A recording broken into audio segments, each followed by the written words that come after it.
हमारे उत्तर प्रदेश में एक सहारनपुर नाम का जिला है। वहां एक स्थान है देववंद। वहां पर एक संत हुए जिनका नाम है हित हरिवंश जी महाराज। इनके जो पिता हैं जिनका नाम है व्यास मिश्र, उनके कोई संतान नहीं हो रही थी। तो एक ऋषि के पास वो गए। उन्होंने कहा मेरी पत्नी को इतने वर्ष हो गए कोई संतान नहीं होती, तो उन्होंने कहा भाग्य में होगा तो मिल जाएगा। तो व्यास मिश्र की पत्नी जो थी साथ में, वो रोती हुई कहने लगी, अगर भाग्य के भरोसे हम रहे महात्मा जी तो आपकी कृपा आपकी भक्ति किस काम की, हम आपसे जुड़े हुए लोग हैं, हम पे कृपा करो। इतना सुनते ही वो सन्यासी ध्यान में चले जाते हैं, भगवान से प्रार्थना करते हैं और हृदय में भगवान प्रकट हो जाते हैं और आदेश देते हैं कि आप चिंता ना करें, इसी व्यास मिश्र के यहाँ पर मैं बंसी के अवतार में, यानी मेरी बंसी का अवतार होने वाला है।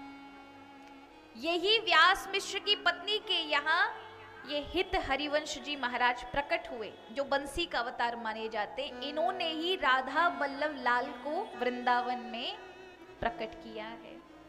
इसकी कथा ऐसी आती है कि ये जो बंसी के अवतार हैं हित हरिवंश जी महाराज, इनके जीवन में अनेक अनेक घटना हुई। साक्षात श्री राधा रानी इनसे सम्मुख बातें करती थी, इनको अपने वस्त्र आभूषण दे देती थी। एक बार शरद पूर्णिमा में श्री राधा रानी ने अपनी माथे की चुंदरी इनको उड़ा दी। साधारण संत नहीं थे। इनके बचपन की ऐसी लगन थी कि बचपन से ही इनका स्वरूप ऐसा था कि जहां राधा नाम सुन लेते थे तो राधा नाम के सामने नाचने गाने लगते थे, सुध बुध भूल जाते थे। इनके पिताजी को लगा ये साधारण बालक नहीं है। एक दिन इनके पिताजी भगवान का श्रृंगार कर रहे थे। श्रृंगार करते हुए वो बार बार राधा रानी को सजाएं तो राधा रानी में कन्हैया जी का रूप नजर आए, और कन्हैया जी को सजाएं तो बार बार राधा रानी का रूप नजर आए। तो उनको बड़ा आश्चर्य हुआ। उन्होंने फिर से श्रृंगार उतारा, फिर से निलाया, फिर से श्रृंगार किया, तो राधा रानी कन्हैया जी के रूप में दिख रही और कन्हैया जी राधा रानी के रूप में। उन्होंने कहा ये क्या हो रहा है मेरे साथ, दोनों बार श्रृंगार ऐसा हुआ। तभी बाहर से आवाज आई, उन्होंने देखा बाहर जाकर तो उनके छोटे से हित हरिवंश जी जो अभी 10 साल के ही हैं, वो 2 छोटे बालकों को सजा रहे थे, जिसमें एक बालक सांवला था उसको उन्होंने राधा रूप दे रखा था, और एक बालक गोरा था जिसको उन्होंने कृष्ण रूप दे रखा था। तब उनको लगा कि ये इसके कारण ऐसा हो रहा है कि इसने रंग स्वरूप बदल दिए हैं भगवान के, इसलिए श्री जी के अंदर कृष्ण का रूप दिखाई पड़ रहा है।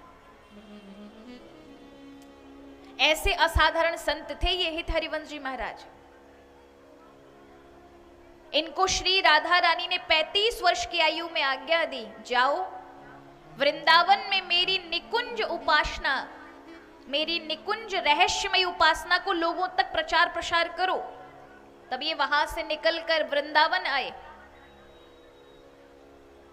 हमारे ब्रज में ही एक गांव है, उस चठता गांव में जाकर वो रुके। तो उसी गांव में एक आत्मदेव नाम का ब्राह्मण था। उसको स्वप्न देकर कहा कि तुम्हारे यहां पर हित हरिवंश जी महाराज आए हैं, उन्हें अपनी कन्या दे दो, अपनी दोनों कन्या का विवाह उनके साथ कर दो, और दहेज में तुम जिनको पूजते हो ये राधा वल्लभ लाल यानी मुझे दे दो उन्हें। और यहां हित हरिवंश जी को भी उसी दिन स्वप्न में आज्ञा दी।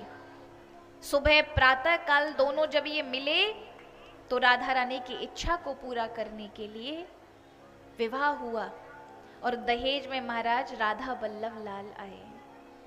यही राधा वल्लभ लाल को लेकर के हित हरिवंश जी महाराज वृंदावन पहुंचे। इनकी इतनी त्यागमयी तपस्या थी